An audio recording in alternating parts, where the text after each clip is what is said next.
Diyos. Muli, nagagalak ang aming mga puso, nagpapahayag ang aming mga labi ng pagpupuri.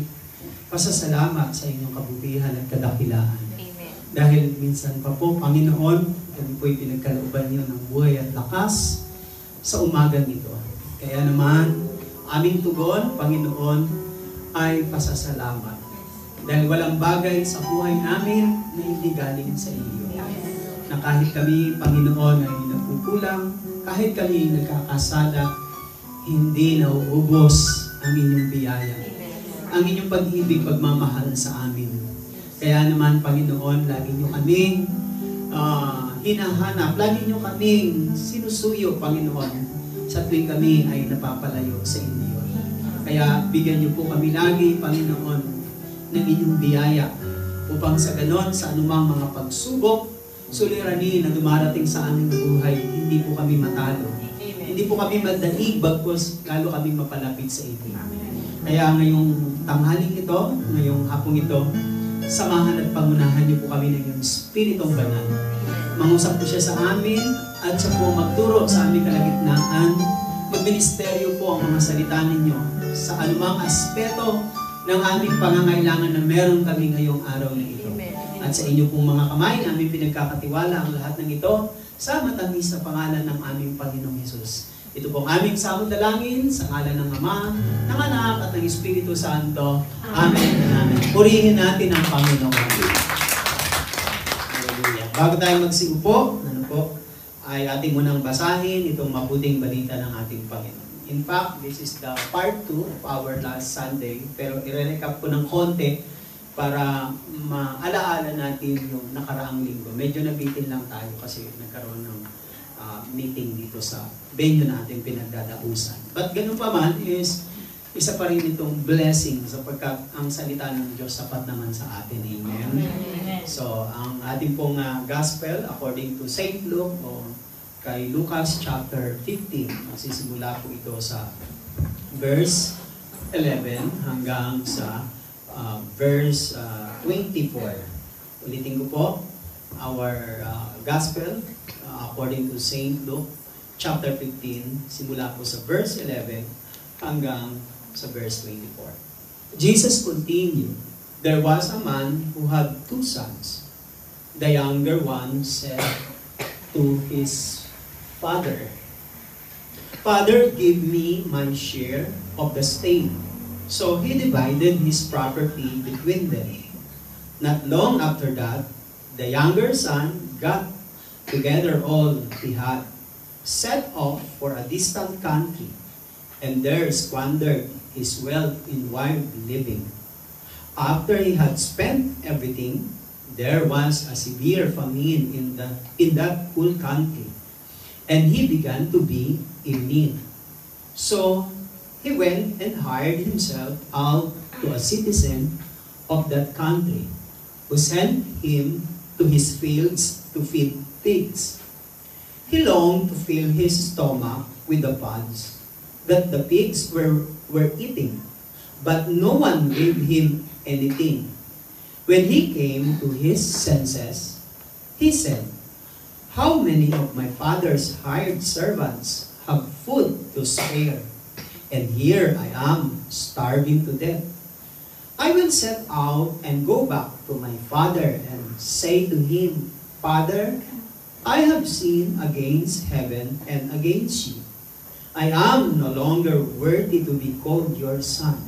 Make me like one of your hired servants.' So he got up and went to his father. But while he was still a long way off, his father saw him and was filled with compassion for him. He ran to his son, threw his arms around him, and kissed him.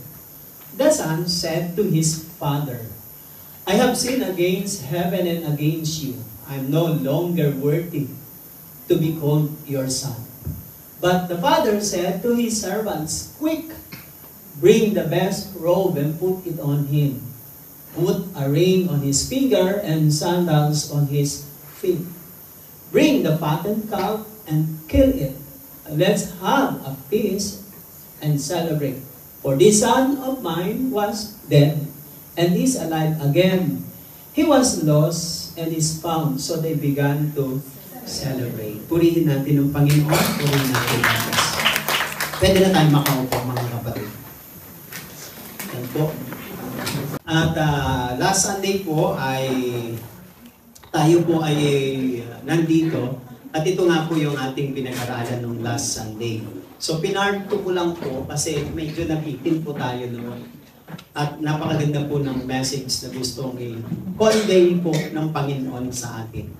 At ano nga po ba, kung may naalala kayo ng konti, ako na lang po ang magsasabi. When you walk away. Nang siya po ay lumayo. Ang sabi doon sa may verse 11 and 12 and 13, mayaman po yung kanyang tatay, yung kanilang family, ang dami nilang servants, ang sasarap ng kanilang pagkain, probably siya po ay isang senyorito. Dalawa po silang magkapatid, siya po ang bunso, ngunit siya po ang nagkaroon ng interest doon sa mamanahin ng kanyang, sa pamana na kanyang hinihingi sa kanyang tatay. Actually, ang ibang version yan, sabi niya, I wish you were dead, sabi niya sa kanyang father. Imagine that, ano?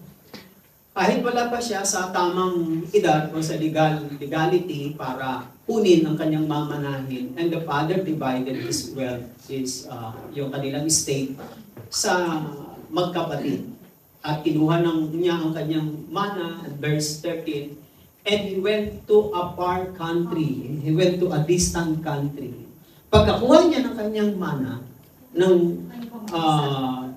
siya po ay tumalikod, lumabas ng bahay, at lumayo. Kaya nga po, binigyan ko ng title is, When You Walk Away.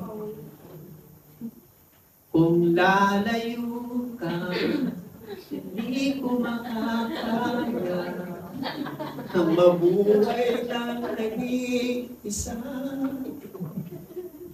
Alala niyo sino yun? Ewan ko totoo. Narinig ko lang yun. No? So, marami kasing hugot dyan sa word na yan na lalayo ka. Well, ako naman, nagkakaroon naman ako ng mga inspiration na ganito according to the Bible. Nakaka-relate kasi everything that happens into our lives, meron laging sinasabi ang salita ng Diyos. So, yun nga, pag pakuha niya at nang lumayo siya, umalis siya sa poder ng kanyang magulang, nagsarili siya dahil marami siyang gusto sa buhay niya, ayaw niya na ng patnubay, gabay, pagkokontrol, pangangasiwa ng kanyang father, gusto niya nang magsarili. Sa pag-aakala niya na kaya niyang mabuhay ng sarili lang siya, na siya lang ang didiskarte at siya lang ang magdidesisyon, sa pakawari niya na kaya niya na, nagkamali siya ng kanyang pananaw. Nagkamali siya ng pangunawa niya sa buhay. Yung nilipatan niya, pinuntahan niyang lugar, ay doon niya nilustan ang lahat ng kayamanan at ito'y naubos. Nagulat na lang siya, ubos na lahat. At tanging paraan lamang para makasurvive na siya is kailangan niyang i-hire ang sarili niya. Palibasa, dahil sa senyorito, wala pang sapat na karanasan at hindi pa kayang tumayo sa sariling paa at ubos na lahat, naghihirap na siya, wala namang tatanggap sa kanya kundi ang magpakain, trabaho na nagpapakain ng baboy. Hindi naman kasi siya skill, hindi naman kasi siya talented. Mayaman, galing siya sa mayaman na pamilya at marangya, masarap na pagkain at magagandang damit. So, napasukan niya tagapag-alaga ng pakain ng baboy hanggang sa dumating na siya ay nagtatrabaho, hindi man lang siya pinapakain at nagugutom siya. Sabi niya, mamamatay ako dito. Ay, babalik na lang ako kay daddy, sa tatay, kay tatay at sasabihin ko, nagkasala ako sa Diyos at nagkasala ako sa inyo. Huwag niyo na akong ituring ng tunay ninyong anak. So, yun po ang nangyari when he walked away. Mga kapatid, every decision na ginagawa natin, pagpaplano, pagpapasya na ginagawa natin, lagi yang may mga resulta o consequences. Whether consequences is good or bad, meron pa rin mga kapatid. Kaya nga lang, Kapag matatag ang kalooban mo at may pananampalataya ka, kahit naman nagkukulang, nagkakamali ka, nakikita mo sa mga results ng decision mo sa buhay, hindi pa rin naman nauubos yung biyaya ng Diyos para mabago, matanggapin at makabangon at umunlad ulit at maka-move on, mga kapatid. So, when you walk away. Punta na lang ako dun sa unang step para hindi tayo kukulangin ng oras. Okay, ang unang step natin nung nakaraan is what happens when he walks away from his father, from the father. Nang siya ay lumayo sa tahanan, pag alis niya sa kanyang tahanan, kasama niya na rin iniwan ng kanyang magulang, ang kanyang tatay. First thing is, we will lose insight into living. Mawawala yung ating mabuti at magandang pananaw, insight, good insight into living. Mawawala. Sabi dyan sa verse 13 ng chapter 15 ng Luke, a few days later, this younger son packed all his belongings and moved to a distant land, and there he wasted all his money in wild living. Ang sabi po dyan, he wasted all his money. Pera pong dala niya. Oh? Napakaraming perang dala niya, nilustay niya sa diwas kong pamumuhay. Bakit po naubos? Kasi po, mali kasi ang kanyang way of looking o insight niya sa buhay. Akala kasi natin, pag marami na tayong pera, pag marami na tayong achievements, ari-arian, ang akala natin, hindi nauubos. No? In fact, nauubos. Sa bansa natin, ang 1,000, baka hindi na tumagal buong maghapon kung marami kang gastusin, marami kang bibilhin, hindi magkakasya. Nagkakasya lang yan, mga kapatid, sa mga pamilya na maliliit. Kaya, kita nyo, pag yung mga OFW, pag umuwi sa Pilipinas, nagugulat tayo, ang bilis maubos ng pera natin pagdating sa Pilipinas. Tayo dito, tipid tayo ng tipid. Sila naman parang hindi marunong magtipid. Kasi nagpapakita na ganun kabilis maubos ang mga bagay sa mundong ito, mga kapatid. So when the younger son walks away, what was lost? Ano ang nawala sa kanya nang siya ay umalis sa tahanan, nang siya ay lumayo, mga kapatid? Anong nawala sa kanya? He lost his respect for his father. Nawala yung kanyang respect. Imagine, kahit naman sino siguro nakapagtapos ng pag-aaral o may pera, may magandang trabaho, pero kung hindi ka pa rin marunong gumalang sa iyong magulang, hindi pa rin yung tunay na blessing. Ang basihan kasi ng blessing ng Diyos sa mga anak, hindi dahil sa nakatapos ka, naging successful ka, maganda yung negosyo mo, maganda sweldo mo, maganda yung buhay mo. Hindi yun ang batayan ng Diyos. Ang batayan ng Diyos ay yung pagrespeto sa iyong magulang. Sa bagay, hindi man tayo magiging successful at makukuha, matatanggap kung ano meron sa atin, kung hindi naman sa parents natin. Diba? Kaya, yun lang yung iningatan ka ng parents mo, pinalaki ka, pinag-aral ka, kahit di ka naman nakagraduate, pero ang mahalaga ay ibinangon ka nila, ilalagaan ka nila, pinalaki ka, nasa sa atin na lang yun kung magbibigay tayo ng ganong klaseng respect, mga kapatid. So, that's it. He lost his respect. Another one is, not only he lost his respect, he lost his moral restraints. Nawala ang kanyang moral sa pagpipigil. Yung mabuting asal, yung control, yung meron kang pagpipigil, pagkukontrol, pagdidisiplina sa iyong sarili. And verse 13 again, ng chapter 15, a few days later, ang sabing ganon, a younger son packed all his belongings and moved to a distant land, and there he wasted his own money in wild living. He lived to satisfy everything. Yung lahat ng kapritsuhan sa buhay niya, lahat ng desire niya, is ginawa niya, walang control.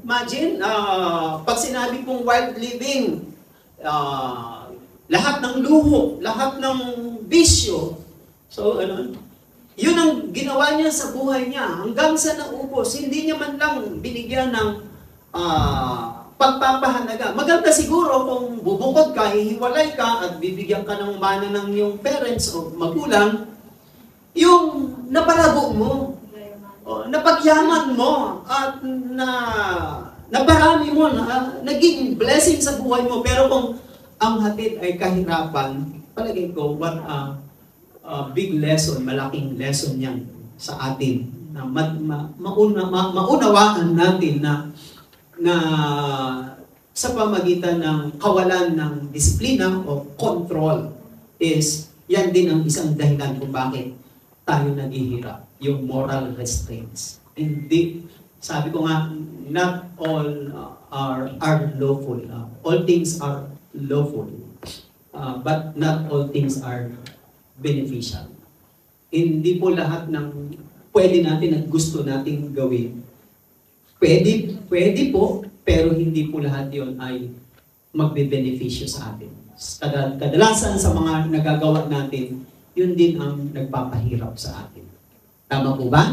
Amen. Palakpakan natin ang Panginoon. Sabi ni sa author si Thomas Huxley said, a man's worst difficulties begin when he is able to do just as he likes. Pag ang isa daw sa pinakamalalang kahirapan na dumarating sa isang tao, pag nagsimula siyang gustuhin ang lahat ng gusto niya. Kaya hindi lahat ng gusto natin dapat mong gustuhin. Meron kang gusto na wag mo dapat gustuhin. Alam niyo na yon, mga kapatid, dahil hindi lahat ng gusto mo makakabuti sa iyo. Gusto ng batang ito lumayo at ayaw na sa poder ng kanyang magulang at gusto niyang sa sarili niyang diskarte, decision, pamamaraan, yung gusto niya, nagdala sa kanya ng kahirapan because he walked away. Mga kapatid, when we lose our insight of living, it will make us fall into sin. Tandaan niyo po, giya sa atin yan, gauge sa atin yan. Pag nawala ang ating insight, magandang pananaw o pagtingin sa pamumuhay, we will make us fall into sin. Babagsak na po tayo sa kasalanan. Kaya, lagi dapat may control. Itong lalaking ito, anong nawala sa kanya? Mga kapatid, yung unang-una natin, he lost his insight into living. Just like us, we will lose good insight into living. At pangalawa po tayo. Pangalawa, what happens? What happens when we walk away from the Father, from sa Diyos? Pangalawa is, we will lose God's divine provision. Listen, di ba tayo po, ang mga anak natin hanggat nasa poder natin, sagot natin mula sa pag-aaral, pangangailangan, medication, pati yung kanilang lahat ng kanilang pangangailangan. Sagot yun ng parents. Matututo lang silang magtrabaho na sa kanilang sarili kapag matututo lang silang mag-provide na sa kanilang sarili kung meron na silang trabaho. Di ba? Ganyan ang yan, di ba? At minsan sa atin, sa kultura kasi natin, ito ang hindi maganda kasi pagkatapos mong palakihin ang iyong anak at na-provide sa kanya pati education, hanggang sa nagtatrabaho, sa'yo pa rin sumasandan. Dapat, yung mga parents, dapat kaya nyo nang tiisin yan na ang anak natin na may trabaho na, tapos sa'yo pa rin sumasandal, hindi siya matututo magiging responsible ng isang anak. Bali, wala yung pagod, pagtitiis, pagtsatsaga na ipinundar sa kanya. Kailangan minsan tiisin natin yung pain na yun, mga kapatid, para matuto sila.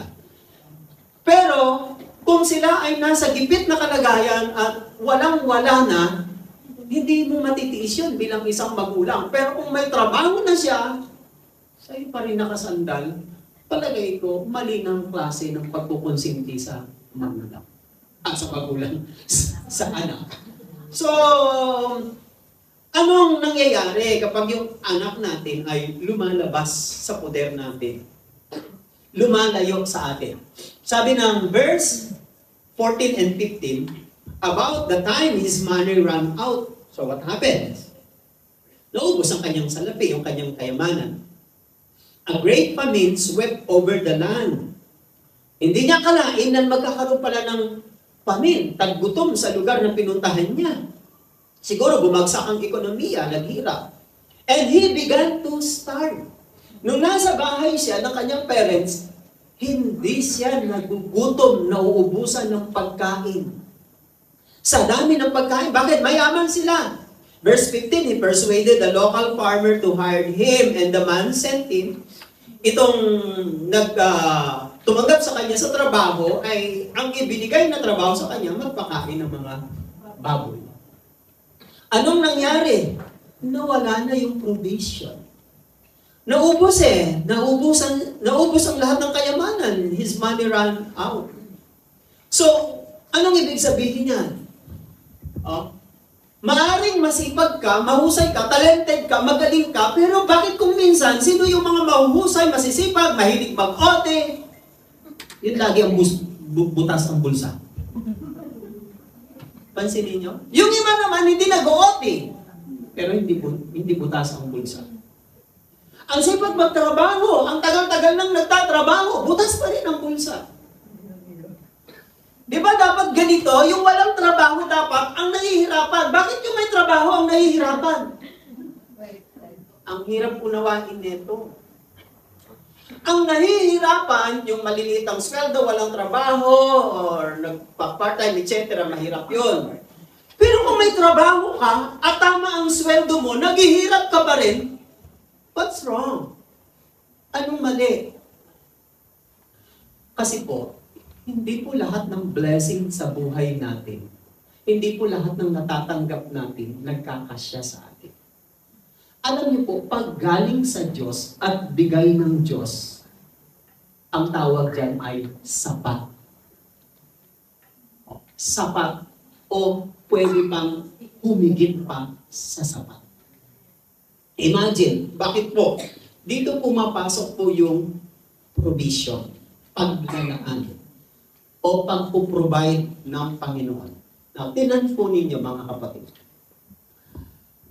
Pag nahiwalay tayo sa Diyos, napahiwalay tayo sa Kanya, at hindi na natin pinapanatili ang ating ugnayan, relasyon, connection sa Kanya, nababawasan, natatanggal ang Kanyang paglalaan.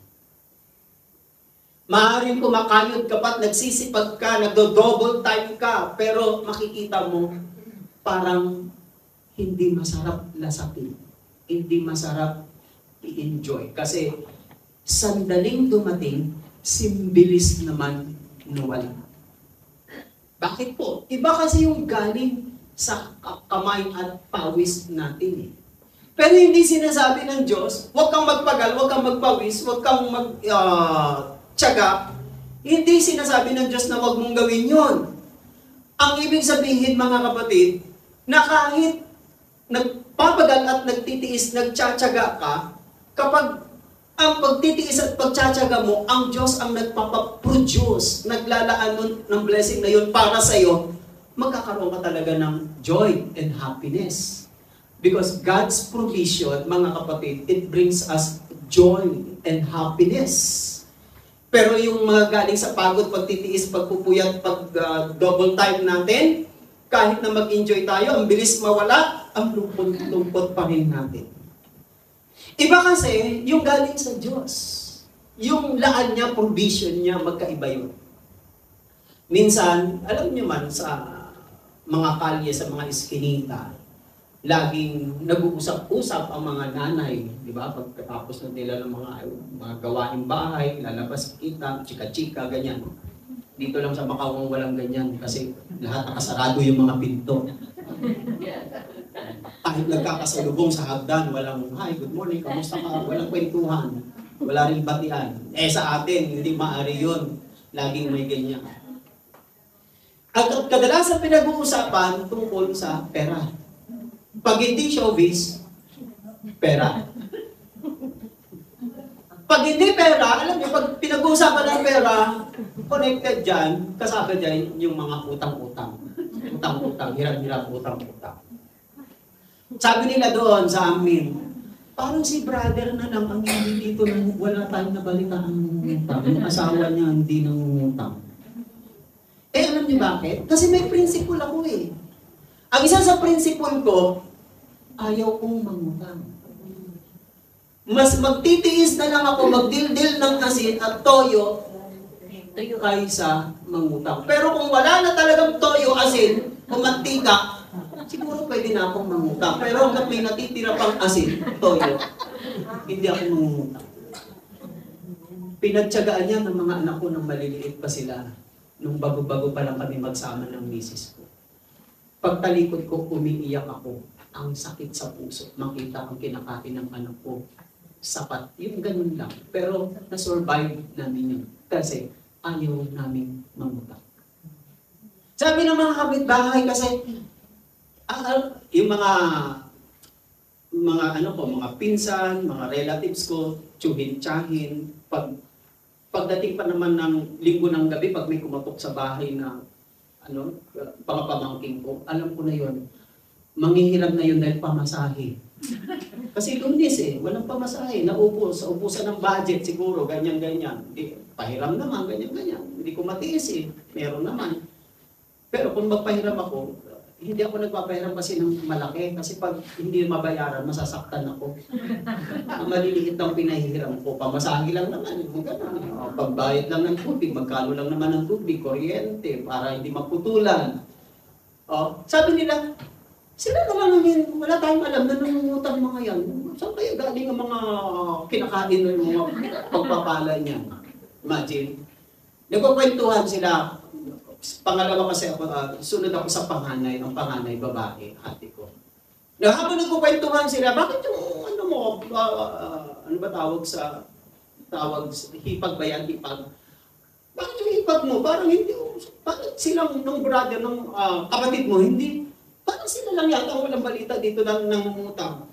Sumagot yung ate ko, paano kasi yung sa kapatid ko, may kasamang dasal yun, sa atin wala. Ang hindi nila alam is, that is God's provision. Amen. Makikita ninyo, hindi ba napapansin? Bakit ganun, Lord? Masipag naman ako, parang halos kapos kulang. May lesson kasi doon mga kapatid Isipin ninyo, parang katulad sa isang anak.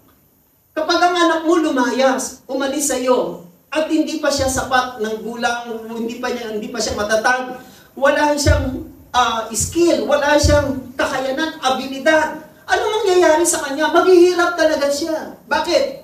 Wala na yung provision. Kung naniniwala kayo na dito tayo tinawag ng Panginoon at itong ginagamit ng Diyos para pagpalain tayo, kaya nga merong appointment Ang nakalagay dyan, family appointment. El Shaddai. Pag sinabing appointment, tagpuan. Nakikipagtagpo ka. Huwag ka nga alis sa tagpuan kasi doon ibinibigay ng Diyos yung provision, yung blessing, yung pagpapala niya sa tuwing nagdarasal tayo, nagpupuri tayo, nagpapasalamat tayo, doon niya inilalaan yung kanyang provision. Pag wala ka doon, hindi mo matatanggap ang provision. Kasi wala ka Ganun lang kasimple yun, mga kapatid. Kaya mas madali natin maalaala at maisip yung mga nawawala at nagkukulang, nawawala sa atin, yung mga problema natin. Pero ang hirap maalaala yung tagpuan mo sa Panginoon. Amen? Amen. Kaya medyo mahirap tong part na ito mga kapatid. So, when he began to walk away, what happened? Then, naputol ang provision. Nakita niya sarili niya, wala na, naubos na.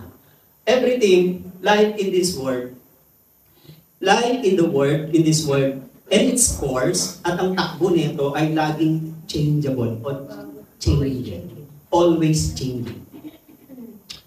Lahat ng nangyayari sa mundo at lahat ng takbo nito, laging may pagbabago. Laging nagbabago, believe me. Kaya kapag hindi nyo tanggap na laging may pagbabago, huwag po kayong makampante o maging complacent kapag nakakatanggap kayo ng mas malaking blessing. Bakit? Yung blessing na yun, hindi na nangangahulugan, hindi na magbabago yun. Darating ang time, magbabago yung blessing na yun. Maaring magkakaroon kayo ng circumstansya na magkakaroon ng trials o sufferings. Siguro dahil bumagsak ang ekonomiya, o dahil siguro isa na lang ang nagtatrabaho, o dahil siguro napupunta doon sa mga sakit, mga gamot, kaya instead na mapunta sa iba, nababawasan, na kakaroon ng imbalance sa distribution at pagbabudget, naaapektuhan. May mga circumstances. Bakit? Changeable eh. Ano nga po bang bagay sa mundong ito na hindi nagbabago? Trabaho, nagbabago. Hanggang kailan ka magtatrabaho sa Macau? Nagbabago pa rin yan, mga kapatid. Maaring sa sunod, makakuha ka ng magandang employer. Sa sunod naman ay hindi.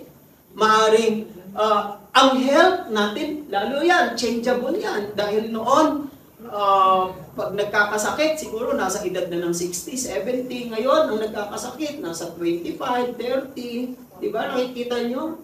Noon, bibihira natin marinig yung mga data noon na lumolobo ang mga, may mga sakit sa puso, diabetes, ganyan. Pero ngayon, napakabilis na ng taas at mataas na ang mga datos sa pagdating sa mga ganyang sakit. Bakit? Kasi nagbabago ang panahon. Ang lahat ng mga kinakain natin, mas marami na ang mga preservatives at mga processed food. Kaya, apektado yung katawan natin, mga kapatid. Ang ibig kong pinupunto ko, changeable. Lalo na yung beauty natin. Kaya, di ba? Kahit naman anong ipahid mo dyan at isaksak mo dyan, kahit pagdating talaga ng 60, pataas, hindi mo madedenay yan eh. Talagang, kukulubot na yung liit mo, yung at magkakaroon ka na ng eye bag, yung buhok, etc. Tapos yung lumiliit na yung muscle, ganyan, no? Lumalaylay na yung ibang muscle, ganyan, etc. Tapos yung lakad natin, straight pa, ngayon medyo natigot na ng konti. Nagbabago ang ating beauty o lakas, mga kapatid. Even in politics, nagbabago. Everything, nagbabago lahat. Kaya wala tayong mapapagkatiwalaan sa mundong ito na hindi nagbabago. But God's provision, kahanggat nasa ilalim ka ng pamumuno, pamamalakad, o pag-ibig, pagmamahal, o presensya ng Diyos, hindi ka niya mapapabayaan. Sabi diba ng Matthew 6:33, seek ye first the kingdom of God and His righteousness, and all these things shall be added unto you. Amen. Ang ibig sabihin nun, pag nandoon ka, nang inuuna mo lagi yung pamamahala sa iyo ng Diyos at sinasabuhay mo yung kanyang salita, palagay ko sa katapatan ng Diyos, hindi niya babaliin ang prinsipyo ng kanyang salita, mararanasan mo sa iyong buhay. Amen! Amen. Samantalaan. So what happened, mga kapatid? Do you believe that everything in this world is changing? Amen. Changeable? Yes, changeable.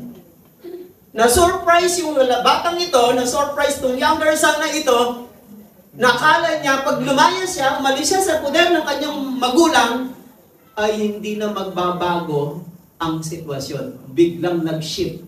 Nagkaroon ng famine, naapektuhan siya, naubos ang pera, namasukan at naghirap. Nawala ang provision.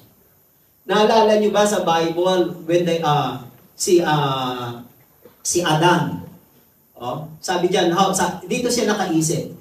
Balikan ko muna ito. When the younger son stay in his father, nang siya ay nandoon sa poder ng kanyang ama, everything was provided. Lahat provided eh. Sabi ng verse 17 ng chapter 15, when he came to his senses, nang naghirap na siya dito, he said, how many of my father's hired servants have food to spare?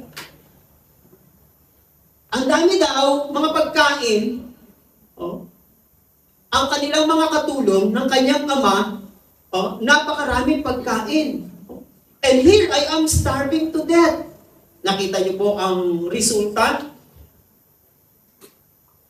Yung mga alila nila, busog na busog, ang daming pagkain, samantalang siyang tunay na anak, siya ang nagugutom. Hindi dapat nangyayari sa tunay na anak ng Diyos na tayo ay nagugutom. Kasi anak ka niya eh. Pero bakit nangyayaring nagugutom ka kahit anak ka niya? Sandali lang. Baka wala ka na sa tagpuan. Amen? Kaya huwag kayong mawawalan sa tagpuan. Kasi doon niya inilalaan ang kanyang divine blessing. Amen. Na hindi lang natin natatanggap sa trabaho. Amen, mga kapatid? Now, look at Adam. Si Adam, when Adam and Eve lived in God's will, all their needs were provided by God. Nang sila pa ay nabubuhay at sumusunod sa kalooban ng Diyos doon sa Garden of Eden, lahat ng kanilang pangangailangan ay ibinibigay ng Diyos. Genesis chapter 2:15 to 17. The Lord God placed the man in the Garden of Eden to tend and watch over it. And verse 16, sabi ganon, but the Lord God warned him. Sinabihan sila ng Diyos, you may freely eat the fruit of every tree in the garden. Makakain ninyo ang lahat ng bungang kahoy sa halamanan ng paraiso sa garden. Makakain lahat ng bungang kahoy. Ang pagkain ng mga tao noon ay fruits. Imagine, ang pagkain nila noon ay fruits. You may freely eat the fruit of every tree in the garden. Verse 17. Sabi gano'n ng verse 17, except, wag lamang, pwera lamang, sa puno na merong bunga ng knowledge of good and evil, if you eat its fruit, you are sure to die. Binigyan sila ng Diyos ng warning na pwede ninyong kainin lahat ng bungang kahoy, puno, sa halamanan sa Eden, wag lang doon sa isang puno na merong bunga ng good and evil, pag kinain niyo yun, kayo'y mamamatay. Nang wala pa yung evil at hindi pa sila tinutukso at hindi pa sila nagkakasala, itong sina Adan at Eva, hindi po sila nagtatanim, hindi si Adan nag-aararo, si Eva hindi rin nagdidilig. Lahat po ng kanilang kailangan ay pinibigay ng Diyos. Imagine, wala silang ginagawa. Hindi naman nagsasabing tamad itong mag-asawang ito, pero ibig ko sabihin, dahil napakasimple ng kanilang buhay, everything God provided for them because they are inside the garden of God. Nasa provision sila ng Diyos. Pero dumating ang temptation. Pagdating ng tukso, tinukso ngayon si Eva. Bakit hindi si Adan ang tinukso ng diablo? Bakit si Eva? Kasi ang babae, mahina. Emotional kasi ang babae. Ang lalaki, matigas. Matigas ang damdamin. Ang babae kasi emotional eh. Mabilis mag-change ang hormones. Pag walang pera, walang budget, mabilis. Alam nyo na, mainit ang ulo. Pag binigyan mo ng maraming pera, ang ganda ng smile.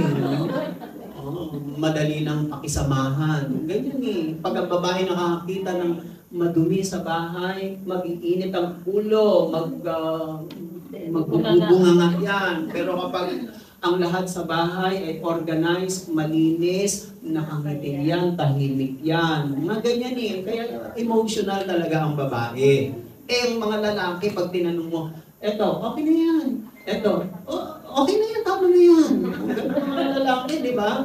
Walang maraming elaboration, maraming paliwanag. So, ang tinukso ngayon, yung emotional. Sabi ganun, totoo ba na kapag kinain niyo yun, kayo'y mamamatay? Oo, yun ang sinabi sa amin.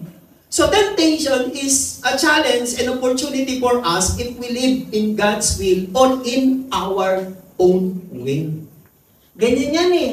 Pag tinutukso tayo sa buhay natin, huwag nyo lang tingnan na ito ay masama. Ito ay makakasira sa atin.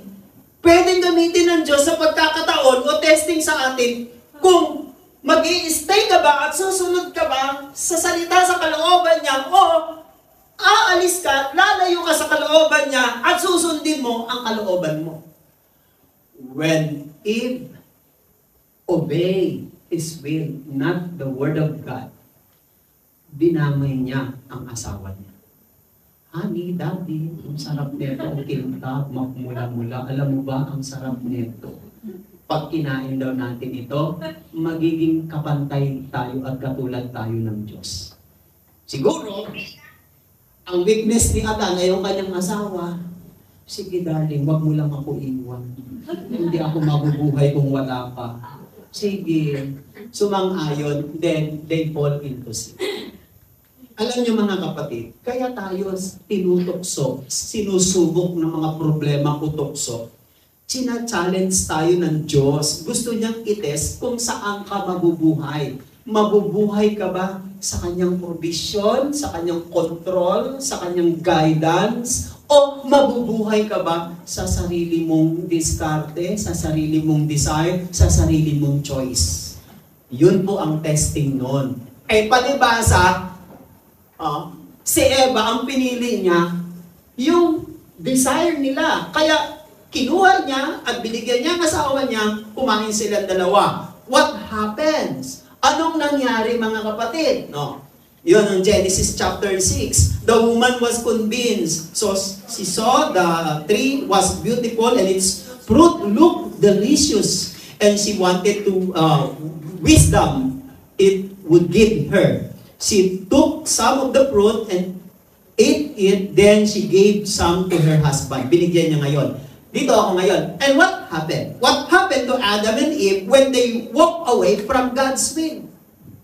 Pinili na ni Eva yung gusto niya, isinama niya na yung kanyang asawa, nagdesisyon na sila, dito tayo, mas masarap ito eh. Anong nangyari? Sabi ng Genesis 3, verse 16 and 17, to woman he said, ito na result. Ano nangyari? When they walk away from God's will, I will, sabi dyan, verse 16, I will make your pains in childbearing. Ibig sabihin kung hindi pala sila lumabas sa kalooban ng Diyos, mas madali lang pala sa babae ang mga anak. Diba? Buti na lang, kayo ang nanganganak. Yan ang result eh. What happened to Adam and Eve when they walk away from God's will? Ibig sabihin, kung hindi sila lumihis at lumayo sa kalooban ng Diyos, ibig sabihin, hindi pala siya maghihirap sa panganganak. With painful labor, you will give birth to children. Your desire will be your husband, and he will rule over you. Ito pa ang matindi dito. Yung gusto mo, hindi na, kundi ang gusto na ng asawa mo. Anong ibig sabihin nun? Yung husband niya ang magiging head niya sa kanya. Siya ang husband niya ang masusunod. Mahirap ito mga kapatid, dito naging struggle ang mag-asawa. And verse 17, to Adam he said, because you listen to your wife and eat fruit from the tree about which I commanded you, you must not eat from it. Hindi ka na ngayon makakakain yan. Dati kung pinipitas nyo lang yan, kaya kayo nakakakain, pues hindi ka na makakakain yan. Bakit? You must not eat from it, sabi ng Diyos, curse is the ground because of you. Susumpain ko yung lupa. Ibig sabihin, wala nang bubunga na sa unang nakita nilang mga halaman, kundi mag-i-start siyang magtanim ulit. Ang kakainin nila Adan manggagaling sa itatanim niya. At bakit? Kasi sinumpa ng Diyos yung lupa. So, ibig sabihin, yung itatanim niya, pwede pa rin magbunga para makakain sila, kaya nga lang, magpapagal na siya, magpapagod na siya. Pag wala silang itinanim ni Eva at hindi sila nagbungkal, hindi sila makakaani at wala silang makakain. True, sabi dyan, curse is the ground because of you, through painful toil, no, sa iyong paghihirap, no, pagpapagod, you will eat food from it all the days of your life. Habang buhay ka nang magtatrabaho. Yan po ang history kung bakit habang buhay tayo nagtatrabaho. Dahil kay Adan. Huwag nating sisihin si Adan. Kung kayo sa kalagayan ni Adan, baka sisihin din kayo. Kaya tayo nagtatrabaho.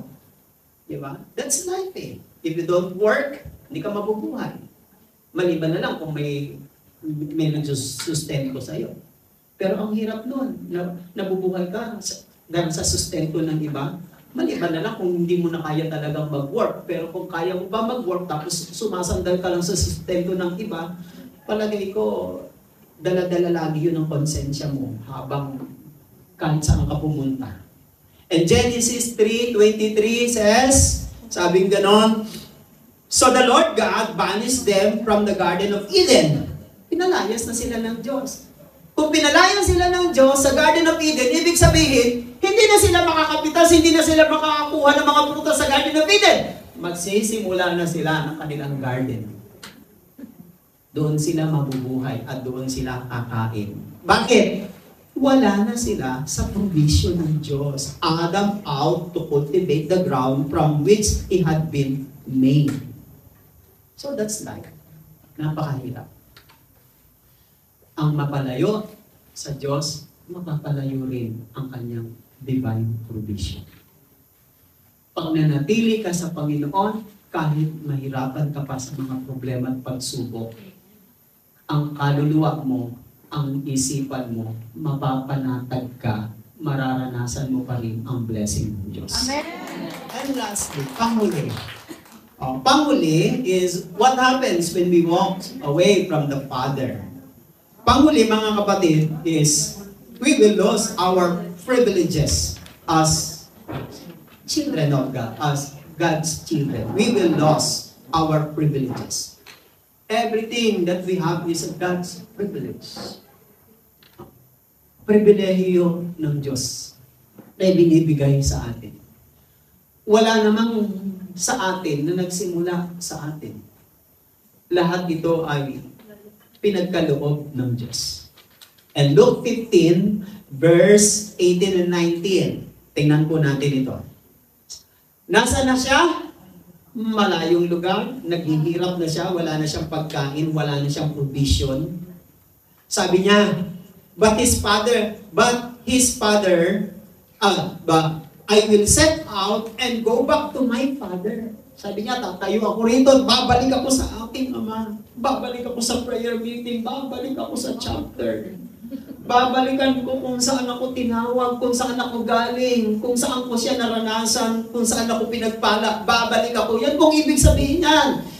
I will set out and go back to my father and say to him, Father, I have sinned against heaven and against you. I am no longer worthy to be called your son. Make me like one of your hired servants. Kung sinasabi niyang nagkasala ko sa inyo, sa Diyos, at gawin mo na lamang akong isa sa mga alila niyo dito, na mga katulong ninyo, anong ibig sabihin nun?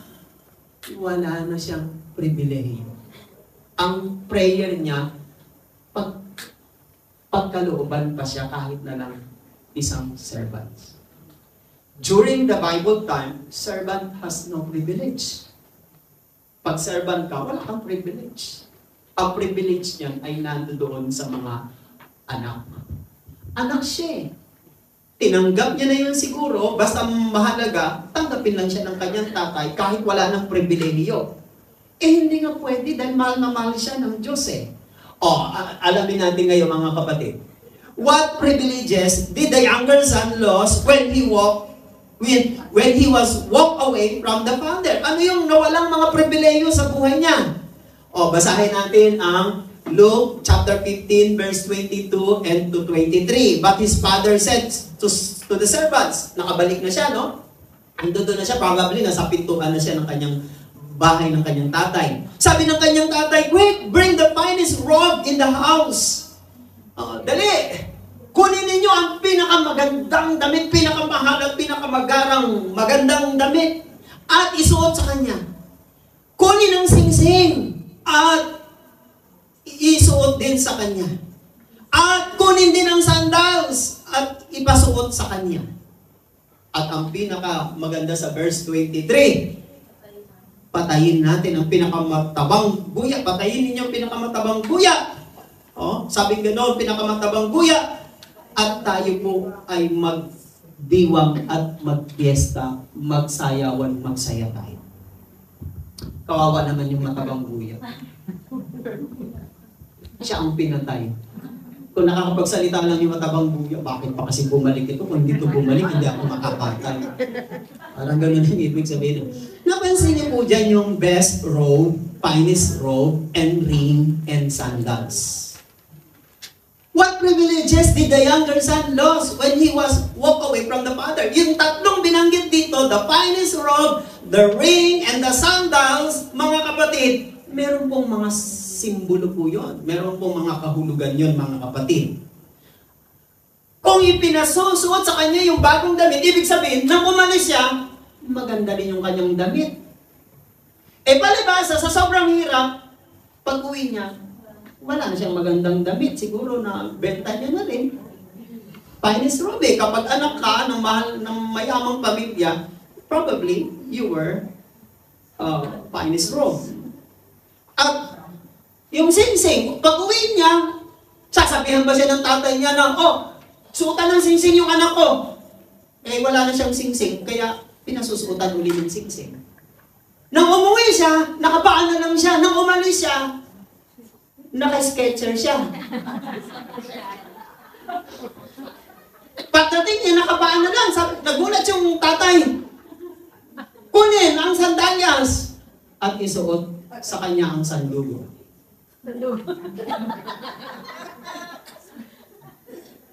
Mga kapatid, ano to yung tatlong ito? First, gusto kong i-ano sa inyo.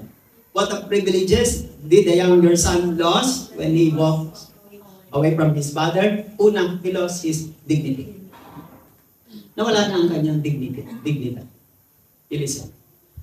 Ang tao ay inilikha tayo ng Diyos sa kanyang wangis. Tama? Amen. Yes. Mataas ang standard natin. Sa paningin ng Diyos, sa lahat ng nilikha ng Diyos, tayo lang ang nilikha niya na inilagay niya sa atin ang kanyang wangis at itsura. The image of God was placed in the man, not placed in the monkey, in the lions, or in the cat, or in the giraffe. Hindi, sa tao na inilagay. Kaya, inano tayo ng Diyos itinaas niya tayo. We are crowned with His glory. Alam niyo ba kung bakit sina Adan at Eva sa Garden of Eden hindi nagsinisipon, hindi inuubo at hindi nagsisit sa dagat? Wala pa silang damit nun. Hindi nila, wala silang malis kasi ang kanilang isipan, ang kanilang puso ay nababalutan ng glory. They were crowned, ang damit ni na Adan at Eva, ang glory ng Diyos. Kaya wala silang nakikitang malis. Hindi nila alam na hubot-hubad sila. Nalaman lang nila na hubot-hubad sila nang magkasala sila, natanggal yung damit ng glory ng Diyos sa kanila. Kaya nagulat sila, ay! Nagulat sila. Si Adan yun, ha? Si Adan. Doon sila nagtago kasi nagkaroon na ng malis. Ng kasagwaan, masamang pag-iisip. Nagtago na sila. Bakit po? Nawala na yung kanilang damit. They were crowned with God's glory. That's why they don't understand, they don't have malice because of God's glory. Nang nilikha tayo ng Diyos, yun ang kanyang ibinigay sa unang tao, sina Adan at Eva, and God placed His image and His likeness. But now, sabi doon sa younger son, nag-aalaga siya ng baboy. Sa mga Hudyo, bawal sa kanila ang baboy, pati ang paghawak sa baboy, pati ang pagkain ng baboy. Bawal sa kanila. Pero yun ang kanyang trabaho. Hawakan ng baboy, pakainin ng baboy, alagaan ng baboy. Alam yun ng kanyang tatay dahil tinex nung kasama sa trabaho. Di po ba, kayo po mga Hudyo ay hindi kayo, di ba, bawal sa inyo yan? Bakit po yung anak ninyo ay ganito po ang trabaho? Alam nyo ng father. Kaya pag uwi niya, awang-awa, lungkot na lungkot siya sa kanyang anak. Bakit? Kasi yung kanyang anak, na tunay na anak, na tagapagmana rin sana, kaya nga lang, wala ng dignidad. Sabi niya, nang umuwi, ang daming, yung damit niya halos lumang-luma at gutay-gutay na, hindi maatim ng tatay na ang kanyang anak ay busabos, mahirap at hindi niya makaya. Sabi sa katulong, dalhin niyo dito ang pinakamagandang damit dahil hindi ko kayang tinangan ng aking anak. Binalik niya ang dignidad ng kanyang anak. Imagine, anong nawawala sa atin kapag napapalayo ang tao sa Diyos at nagkakasala? Nawawalan tayo ng dignidad. Kaya nga pag nasa gawain tayo ng Panginoon at nagbabago ang buhay natin, kahit kilala tayo ng ibang tao sa dati nating pagkatao, pero dahil nagbago tayo sa Panginoon, sila ngayon ang nahihiya sa atin kasi nag-El Shaddai na tayo. Pero kapag nananatili ka sa kasalanan at malayo ka sa Diyos, yung ginagawa mo na hindi na sa gawain ng Diyos, sabi nila, parehas na kami nito. Pero kapag nasa gawain ka ng Diyos at nananatili ka sa kalooban at sa salita ng Diyos, igagalang ka nila, makikita nila ang iyong dignidad. Amen. That's the big difference. Dahil wala siyang singsing, mga kapatid, sinuotan siya. He lost his sonship. Doon sa pamilya ng mga mayayaman, ang mga slave hindi nagsusuot ng singsing. Ang nagsusuot lang ng singsing, mga anak. Pagpapakita yon ng ownership. Ang slave walang singsing. Ang mga anak sa loob ng isang pamilya na mayayaman noong unang panahon, that's the symbol, pagpapakita yon ng ownership. Dahil napalayo siya sa kanyang tatay, sa kanyang pamilya, iba nang nagmamayari sa kanya, dahil bumalik siya, nagsisisi naman, humingi ng tawad, binigyan uli ng singsing, pagpapakita na siya muli ay inaari ng tunay na anak ng Diyos. And the last one, what he lost in him, he lost his belongingness.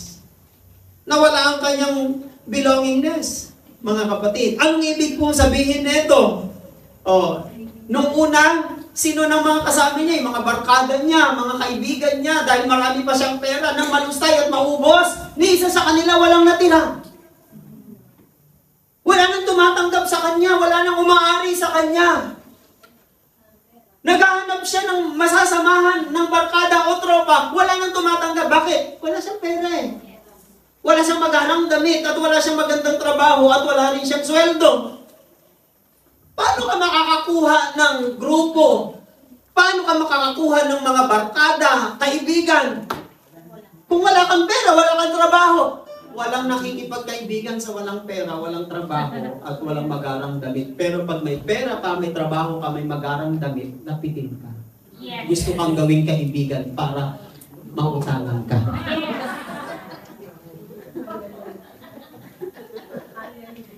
Ang punto ko, ganyan ang takbo ng mundo, mga kapatid. You are belong to them if you have. Pero kapag wala ka na, wala na rin. Amen. Yes, amen. Ganyan, napakasakit na. He lost his belongingness. And what happened, mga kapatid? Yan ang gusto ng Panginoon sa buhay natin. Yung balik tayo sa Kanya. John chapter 1 verse 12, yet to all who did receive Him, sa lahat ng tumanggap, kanino daw? Kay Jesus. Those who believed in His name, yung naniwala, nanalig sa Kanyang pangalan, He gave the right to become children of God. Kapag anak ka ng Diyos, sagot ka ng Diyos, lahat ng privileges, lahat ng blessing ng Diyos, ilalaan niya para sa iyo. Kung anak ka mo, binigyan niya ng karapatan eh. Iba kasi yung anak ng Diyos. Sabi daw nila, lahat daw ng tao anak ng Diyos. Hindi. Ganito yon, lahat ng tao galing sa Diyos. Pero hindi lahat ng tao na galing sa Diyos anak niya. Ang totoo, lahat ng tao nagsimula galing sa Diyos. Pero hindi lahat ng tao galing sa Diyos. Kung lahat ng tao ay galing sa Diyos, di lahat ng tao ligtas. Lahat ng tao nag-El Shaddai. Lahat ng tao ay nagpupuri, nagpapasalamat. Ang tanong, lahat ba ng tao nagpupuri, nagpapasalamat, nagsisimba? Hindi. So, ibig sabihin, hindi lahat ng tao ay ligtas. Pero ang tao galing sa Diyos. Ang nanalig lang kay Jesus, ang binibigyan niya ng ganitong right. This is our right. Alam niyo, kaya tayo tinatalo ng dyablo, kaya tayo nangihina, nanlulupaypay, at nawawalan ng pag-asa, kahit na Kristiyano ka, nananalig ka sa Kanya, kasi hindi mo alam ang iyong right. Alam niyo kung paano manghingi yung may mga karapatan? Alam niyo kung paano manghingi yung walang karapatan? Sige naman po, kung pwede po, maaari po ba? Bakit? Kasi yung ganitong standing, ganitong position. Pero kapag anak ka ng Diyos, meron kang boldness. Meron kang tapang, meron kang power. Di ba? Hindi yung lalamya-lamya ka, hindi yung nagdududa ka ba? Pag tayo humihingi sa parents natin, nagdududa ba tayo? Pag tayo ang isang bata, pag humihingi sa parents, nahihiya ba? Hindi. Sa katunayan, na iba nga sa atin, napakagarapal manghingi sa parents. Demanding. Minsan, binibigyan pa natin ng deadline yung parents natin, di ba? Bakit? Anak ka kasi. Paano manghingi yung kapitbahay? Paano manghingi ibang tao? Pasensya na po. Pwede po bang makahiram po? Diba? Nakita nyo sa Facebook, yung nangungutang, yung aso nakaganon. Nang sinisingil na, nakalabas na yung pangin. Ang pinupunto ko mga kapatid, sa mga Kristiyano, alam mo ang standing mo, alam mo ang right mo. Kasi anak ka ng Diyos eh.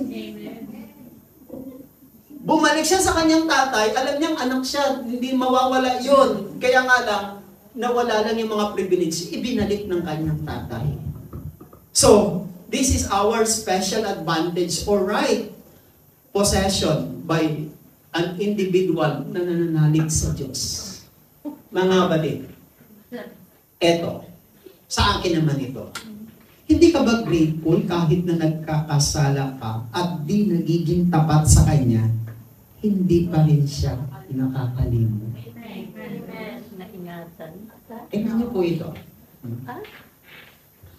Sa akin po galing yan, aking sumagi lang sa isip ko, idinagdag ko. Hindi ka ba grateful? Hindi ka ba thankful kahit na nagkakasala ka at di ka nagiging tapat sa Kanya, hindi pa rin siya nakakalimot? Imagine, sa daming taong naglalakad sa labas, walang panahon magsimba, walang panahon magpuri, magpasalamat, maglingkod sa Panginoon, walang panahon mag-alay, walang panahon para kilalanin ang Diyos sa kanilang buhay, and yet, they continue. Nabubuhay pa rin sila, nakakain pa rin sila, may sweldo pa rin sila, nakakabili pa rin sila ng mga gusto nilang damit, mga bagay o mga gadgets, at nakakapagbisyo pa sila. Ano ibig sabihin nun? Kahit hindi, wala sila sa Diyos, hindi sila anak ng Diyos, binibigyan pa rin sila ng Diyos para mabuhay. Eh di how much more kung anak ka ng Diyos? Di ba? Kaya nga tanong ko dyan, hindi ka ba grateful? Kung sila nga na hindi nag-e-El Shaddai, binibless ng Diyos eh. Ikaw pa kaya, hindi ka ba grateful kahit nagkakasala ka at di ka nagiging tapat sa Kanya, hindi pa rin siya nakakalimot. Mga kapatid, bago tayo tumayo, hindi ka pa rin para ano pa, kung lalayo. Sige na. Para ano pa, kung lalayo pa. Panghuli. Kaya kung ako sa'yo, guess who? Huwag ka nang lalayo. Huwag ka na. Layo pa. Amen. Tumayo tayong lahat. Let us pray.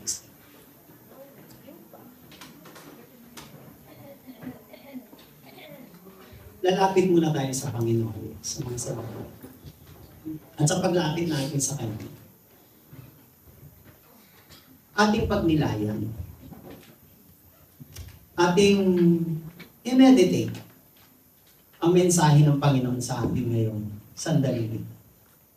Isipin natin, sa mga sandaling ito habang tayo'y nakatayo, para tayong katulad ng younger son.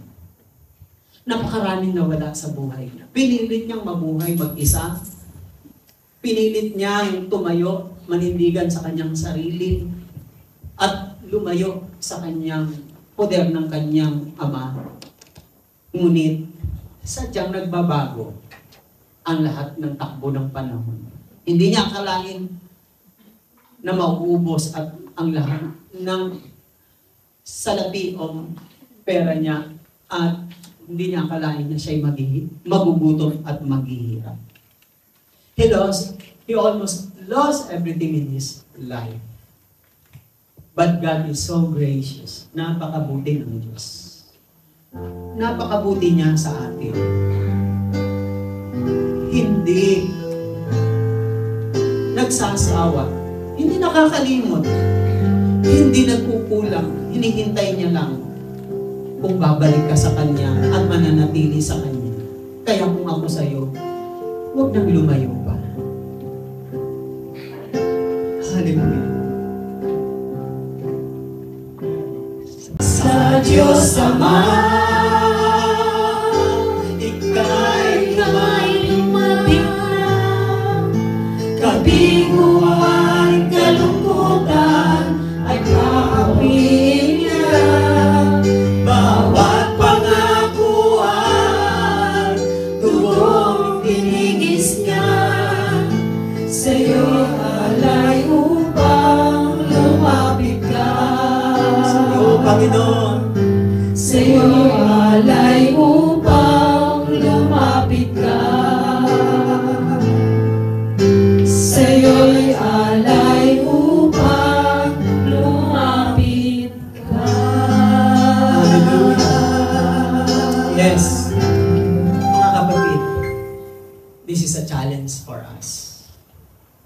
Ano nga po ba ang hindi kayang ibigay ng Diyos na kayang ibigay sa iyo ng mga bagay na labas sa kanyang pag-ibig, na labas sa kanyang tagpuan, na labas sa kanyang provision? Kung sumasaya ka sa mga bagay sa mundong ito, pero napakabilis din, maubos, mawala.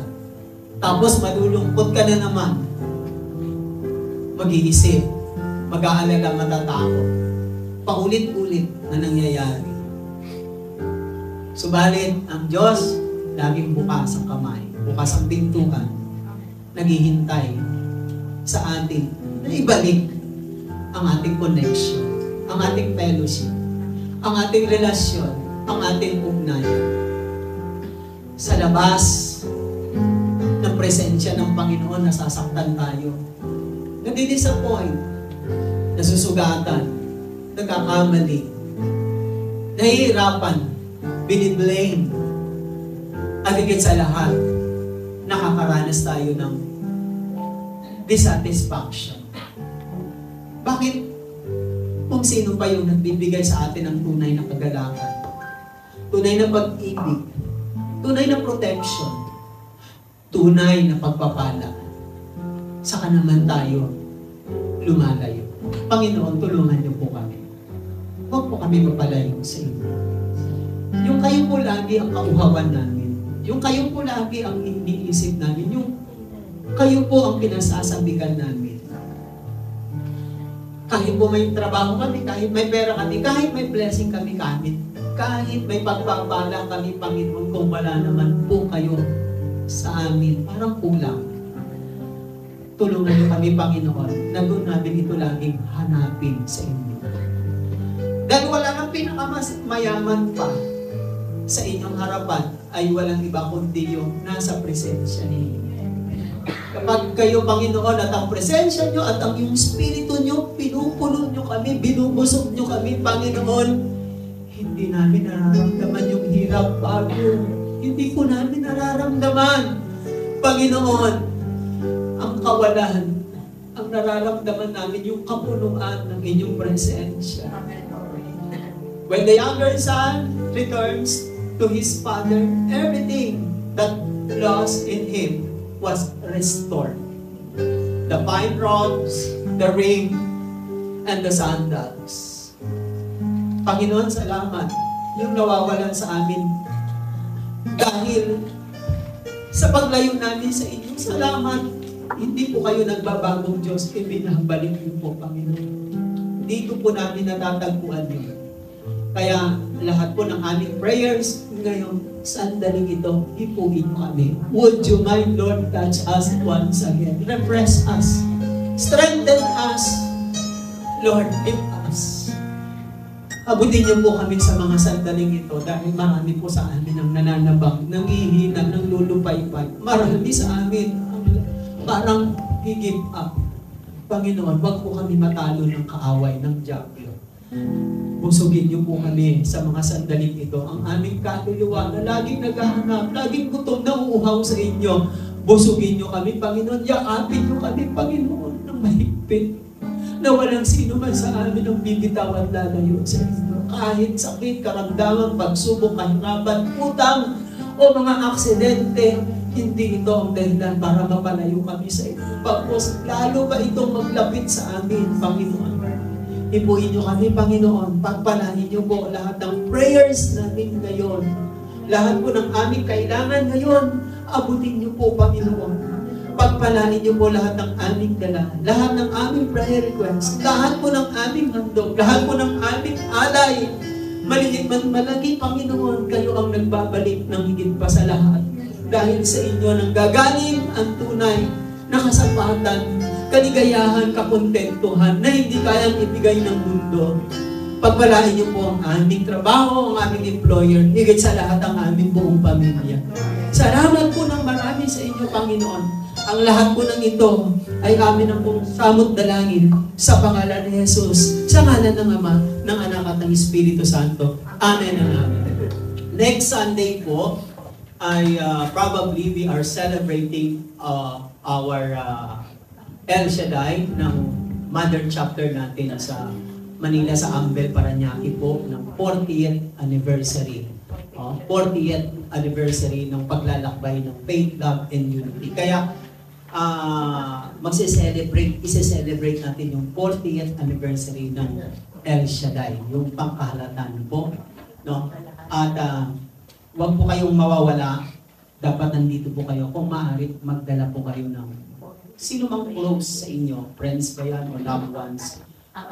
Dalhin po ninyo. Let us celebrate the 40th anniversary. Dito po tayo. Probably God's will, extend tayo hanggang 3 p.m. Kasi kinausap namin si Father Raymond na bigyan tayo ng kahit hanggang alas 3. So, i-celebrate po natin yan kasi remarkable po yung araw na yan, yung 40th na yan. Ang paniniwala natin, pananampalataya natin is kung ano yung ibubuhos ng Diyos sa 40th anniversary sa Luneta Park, Manila is the same blessing ang ibubuhos sa atin dito sa Manila. Amen. That kind of faith, ipagkakalob sa atin ng Diyos. Amen. God bless us, mga kapatid. At yung